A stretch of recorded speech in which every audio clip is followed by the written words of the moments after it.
Hello everyone, today we are going to learn simple painting అండి. Okay, దానికి butterfly design తీసుకున్నాను, trace చేశాను కూడా. నా బేస్ వైట్ కలర్ కోటింగ్ ఇచ్చానండి. నెక్స్ట్ ఫ్లవర్ నేను వైలెట్ కలర్ వేద్దాం అనుకున్నాను, అందుకని వైలెట్ కలర్ స్ట్రోక్స్ ఇచ్చాను.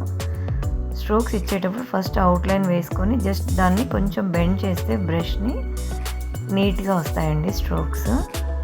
ఓకే, నా ఇది పింక్ కలర్ మెటాలిక్ పెయింట్ తీసుకున్నాను.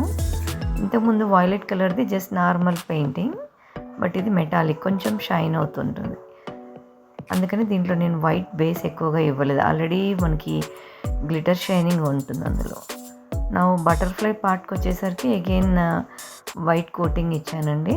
నెక్స్ట్ ఆరెంజ్ కలర్ తీసుకున్నాను దీనికి. స్ట్రోక్స్ కూడా ఇలానే నీట్గా ఇచ్చేసిన తర్వాత దీన్ని మనం అవుట్లైన్ బ్లాక్తో హైలైట్ చేయొచ్చు. లీవ్స్కి వచ్చేసరికి కూడా మనం ఇన్సైడ్ లైట్ గ్రీన్ తీసుకున్నాను అండ్ అవుట్లైన్ వచ్చేసరికి డార్క్ గ్రీన్. అప్పుడు అవుతేనే లీవ్స్ అనేవి కూడా నీట్గా కనిపిస్తాయి.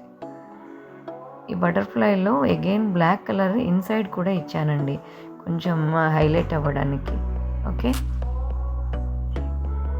ఇప్పుడు చూడండి ఎంత నీట్గా కనిపిస్తుందో. Thank you. Like and subscribe.